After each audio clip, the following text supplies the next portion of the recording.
Buenos días, continuando con nuestra exposición acerca de los modelos teóricos explicativos de la conducta normal, hablaremos un poco acerca de la sinapsis. ¿Qué es una sinapsis? Una sinapsis la podemos definir justamente como el espacio que se encuentra entre dos neuronas y es lo que posibilita finalmente pues la parte de que la transmisión eléctrica saltatoria pues pase de una neurona a otra por vía aferente, o sea, de entrada de los sentidos hacia arriba, hacia la cabeza, hacia el sistema nervioso central, y por lo que es la parte de la aferencia, que es lo de retorno. Es decir, una señal que se transforma en una conducta motora. En este caso, como ya posiblemente sepamos, nuestras neuronas pues no tienen la capacidad de reproducirse. Con las neuronas que nacemos, con esas morimos. Sin embargo, pues obviamente también había que ver que esas sinapsis pues también tienen una parte muy importante en la consolidación, perdón, de la conducta.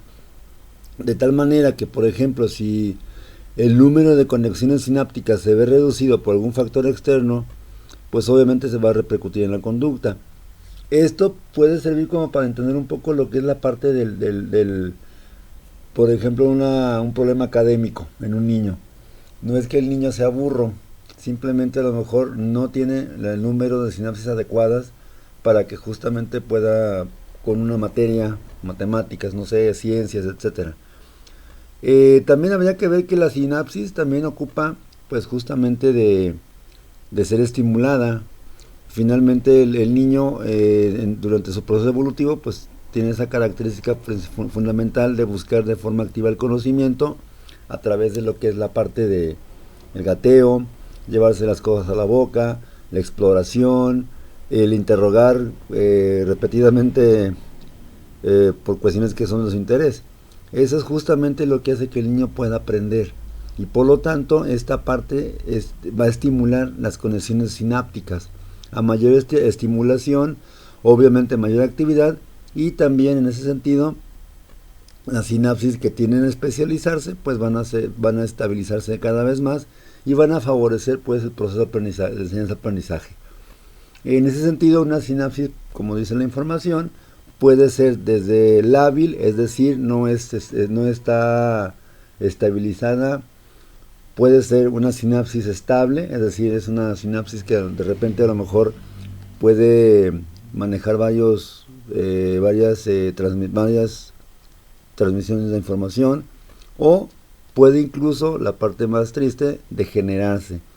Esto básicamente puede ser por un factor externo, un teratógeno, por ejemplo, un factor como el consumo de sustancias, exposición a neurotóxicos, etcétera. Esto puede provocar que una sinapsis se degenere, es decir, se pierde ese cablecito, por así decirlo, que permite que el niño pueda continuar aprendiendo. Por eso es importante hablar de que la sinapsis también tiene mucho que ver en la consolidación de la conducta, porque finalmente toda la conducta, tanto la normal como la normal, se aprende. Otro punto importante dentro de todo esto es el hecho de que ciertamente el entorno juega un papel muy importante dentro de toda esta situación, ya que si el entorno no es favorecedor de aprendizaje, pues obviamente el niño, aunque tenga todas las condiciones psicofísicas necesarias para poder aprender, no lo va a hacer. ¿Qué significa esto? Que al niño se le debe de estimular. De repente no tanto privarlo de las posibilidades de aprendizaje por el descubrimiento, sino al contrario, a lo mejor favorecerlo.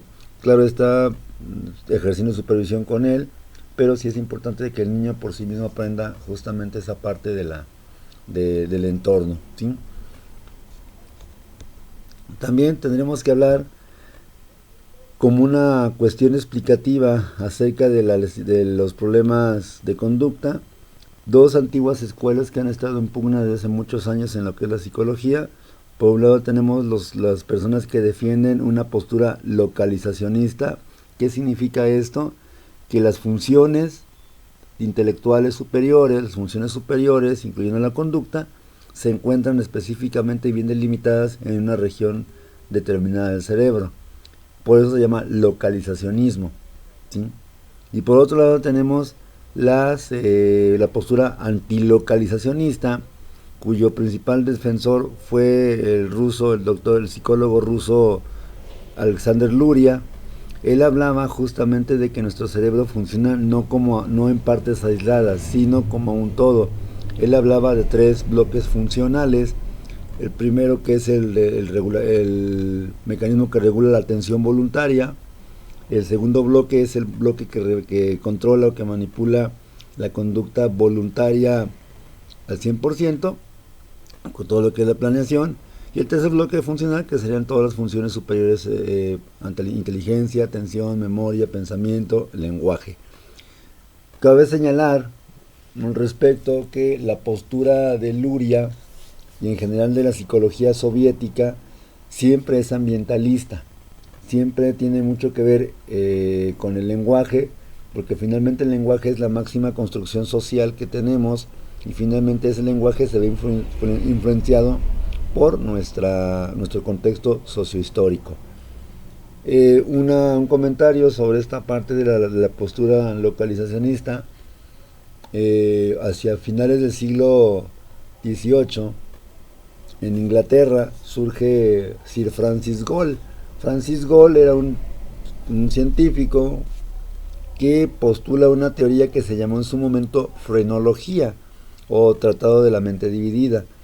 Su frenología básicamente consistía en que, por ejemplo, si un sujeto tenía muy desarrollada cierta capacidad, ciertas habilidades y tenía algún abultamiento en la cabeza, un chipote, un chichón, no sé, de repente, pues ese era el centro donde estaba ubicada esa habilidad. Y lo mismo aplicaba a la inversa. Si de repente carecía de ciertas habilidades necesarias o específicas y de repente en la cabeza, a la palpación, tenía alguna oquedad, no sé, de repente, esto lo interpretaban ellos como justamente que ahí faltaba esa región.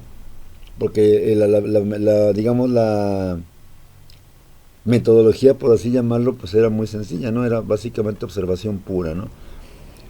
Cabe señalar que Francis Gall se hizo rico vendiendo sus libros de frenología.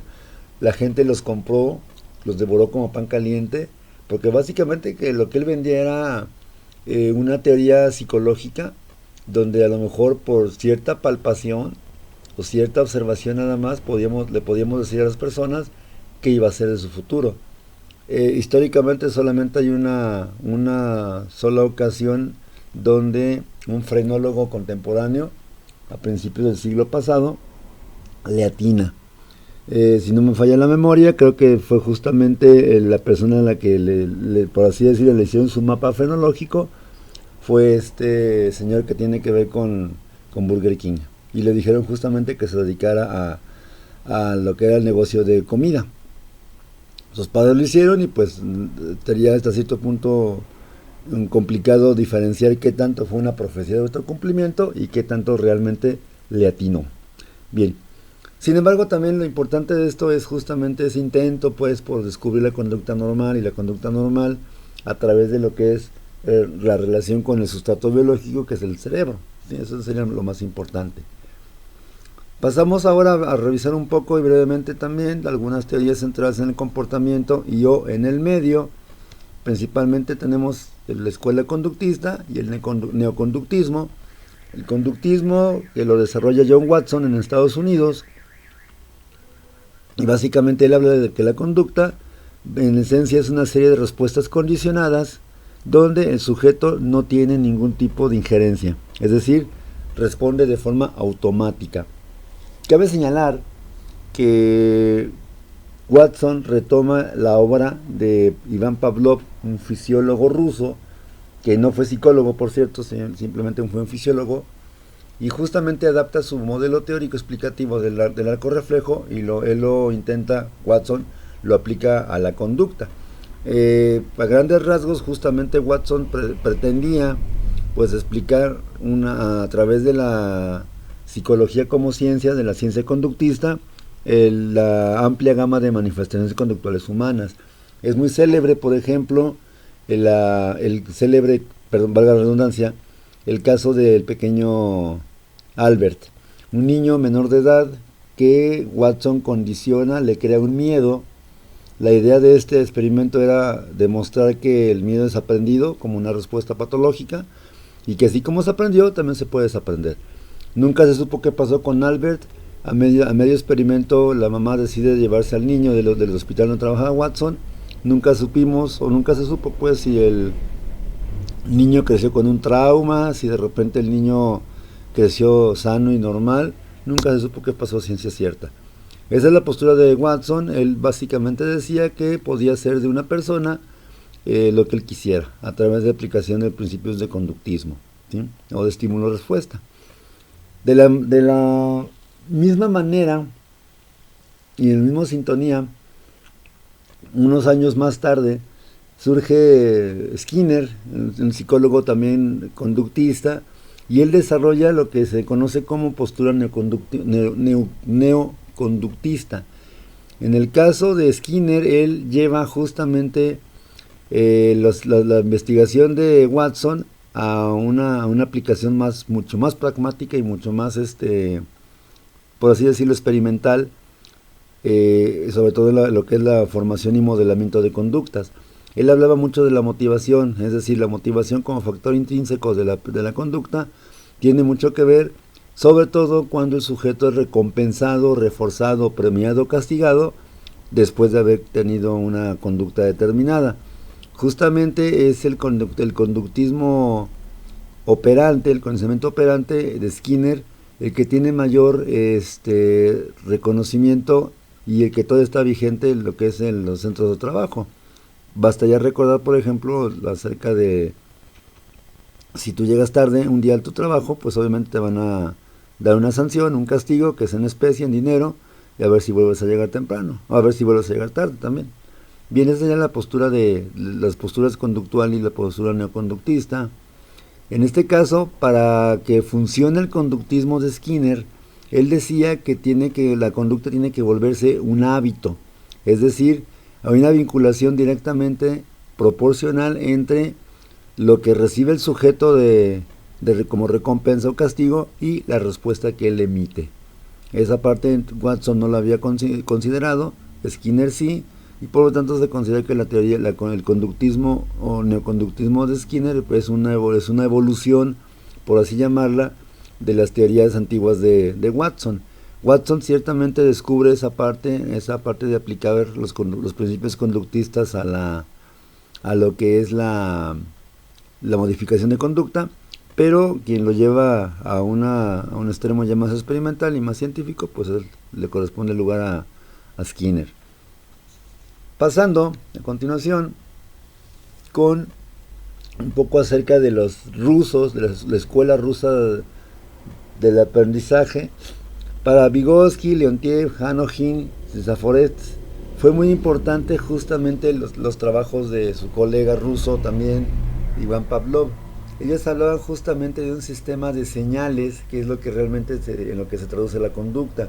Ahora, esas señales entran por la vía de los sentidos, por vía sensorial, y realizando lo que se conoce en esta escuela como una eferencia. Esa eferencia, esa señal, llega a los centros superiores, a lo que es la corteza cerebral, se distribuye según corresponde a la modalidad del estímulo, y típicamente viene una respuesta motora, que justamente es lo que conocemos como aferentización de retorno. Es decir, esa conducta motora tiende a volverse simbólica, sobre todo, y a repetirse cuando, por ejemplo, el sujeto es reforzado intensamente por haber desempeñado esa conducta. Es lo que conocemos como aferentización de retorno. Yo invitaría pues a los participantes del curso que revisen un poco el libro de Julia Guerra, que en un momento más lo subo también, y para que se documenten un poco sobre esta parte, que es muy interesante, ¿no? Es ciertamente la parte que tiene la señal eléctrica en lo que es la modificación de la conducta, tanto normal como anormal. Un ejemplo de todo esto lo podemos encontrar en la conducta de apuntar o de señalar. En este caso el niño básicamente conforme va madurando física y motor y psicomotor, hablando del desarrollo psicomotor, pues va a intentar alcanzar siempre un objeto. Cuando le gusta, cuando de repente es su juguete favorito, le llama la atención, etcétera. Lo va a intentar alcanzar. En este caso, a lo mejor como cae fuera de su alcance físico, pues se va a limitar solamente a lo que es la parte de señalarlo, de apuntarlo. Ahora, para que el niño pueda señalarlo, tuvo que haber pasado antes algo muy significativo. En ese sentido, aquí entra el papel de la madre. El niño intenta afianzar, intenta tomar, agarrar el objeto. Como no puede, la madre le da al niño ese objeto. El niño de alguna manera aprende que cada vez que a lo mejor él quiere agarrar algo y no lo alcanza, la mamá va a estar ahí para justamente dárselo. Y por lo tanto, pues eso sería justamente una conducta que se convierte en una forma de comunicación primitiva. Es decir, entre la mamá y el niño, justamente el niño que quiere alcanzar un objeto lo señala y la madre presta a hacerlo, pues se lo facilita. Eso sería lo que es la parte del fenómeno de señalar un objeto como demostración de que justamente una conducta también suele traducirse como suele interpretarse como un intento de comunicación. Pasamos ahora a otra vertiente de estudios, no menos interesante que las anteriores, es la etología, que es el estudio del comportamiento animal en el entorno natural. Es decir, en el caso de la psicología típicamente se han hecho investigaciones desde hace mucho tiempo con animales, con sujetos animales, pero estas investigaciones han sido dentro de un laboratorio, con situaciones controladas ambientales. En el caso de la etología no. Aquí más bien eso es justamente a lo mejor, hacer la práctica fuera del laboratorio, en un contexto donde el animal pues está más familiarizado, y por lo tanto responde de una forma más realista. Por así decirlo, el animal otorga un problema al científico, el científico es el que tiene que empezar a teorizar, a plantearse hipótesis, justamente para explicar ese comportamiento que tiene el animal. Esta disciplina de la rama de la psicología la desarrolla Konrad Lorenz, un etólogo norteamericano, y tenemos una parte muy importante de esos estudios etológicos se la debemos a la investigación que hizo Harlow en monos rhesus. Los monos rhesus, a diferencia de los chimpancés, son más calmados, suelen ser un poquito más tranquilos, menos nerviosos que otros simios. En el caso de los monos rhesus, Harlow se da cuenta de que cada vez que van a cambiar o quieren cambiar al monito de la jaula, que está en la jaula cuando es separado de su madre, pareciera que se aferra a un colchoncito que le ponían ahí para que se acostara, como si ese colchoncito, ese trapito, ese pedacito de tela, de trapo, le representara algo para él. Esto le llama muy fuertemente la atención a Harlow, y él postula que es necesario un vínculo entre la cría y la madre, y ese vínculo va mucho más allá que la simple comida, que era lo que pensaba originalmente Freud.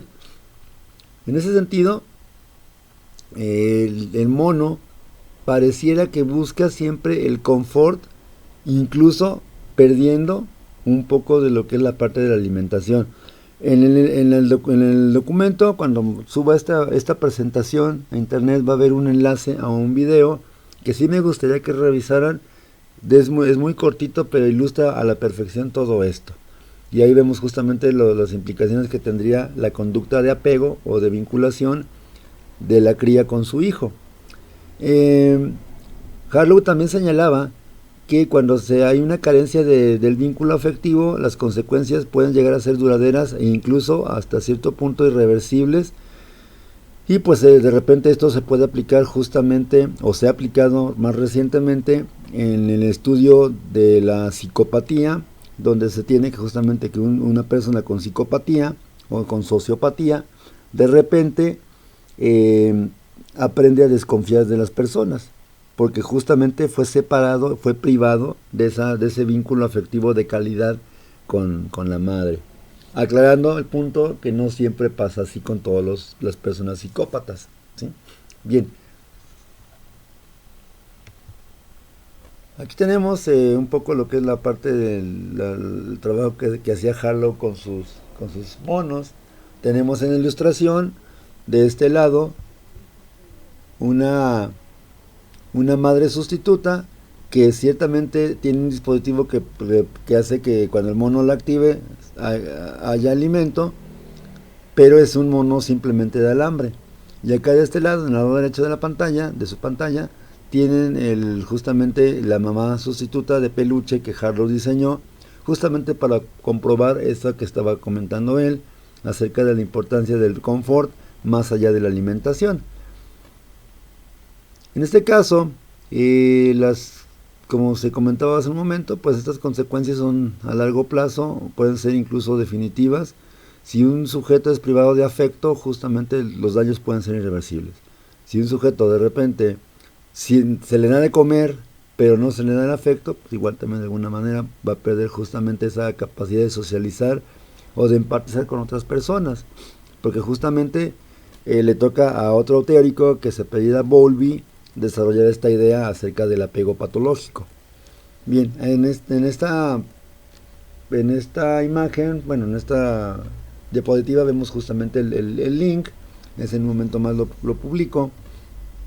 Y bueno, quisiera terminar hasta aquí en este momento, porque la parte que sigue se me hace muy interesante y explicativa, sobre todo de lo que es lo que decía Harlow, ¿no? Esa parte del vínculo afectivo que tiene un infante con su madre, que insisto, va mucho más allá de solamente la madre que prodiga alimento. Por mi parte, de momento es todo y continuamos trabajando con este tema en unas próximas